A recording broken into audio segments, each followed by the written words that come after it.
वजीर आला पंजाब हमजा शहबाज ने हल्फ ना लेने पर दोबारा लाहौर हाईकोर्ट से रुजू कर लिया। अदालती हुक्म पर अमल दरामद की इस्तदा कर दी।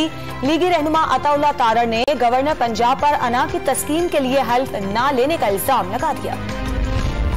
पेट्रोल, डीजल और बिजली मजीद महंगी होने का खदशा। हुकूमत ने IMF को सब्सिडीज खत्म करने की यकीन दहानी करवा दी। मुज़ाकरात में पेशरफ्त के बाद $2 अरब इजाफी मिलने का इम्कान। पाकिस्तान स्टॉक एक्सचेंज में तेजी। इंडेक्स 500 से जायद पॉइंट्स इजाफे से 46,100 की सतह अबूर कर गया। इंटरबैंक मार्केट में डॉलर 55 पैसे सस्ता हो गया। और श्रीलंकन शहरी के केस में 6 मुजरिमों की सजाए मौत का रेफरेंस लाहौर हाईकोर्ट को मौसूल। अदालत का 2 रुकनी बेंच वोकला के दलाइल सुनकर तौसीक का फैसला करेगा। एक मुजरिम ने सजाए मौत के खिलाफ अपील भी दायर कर दी।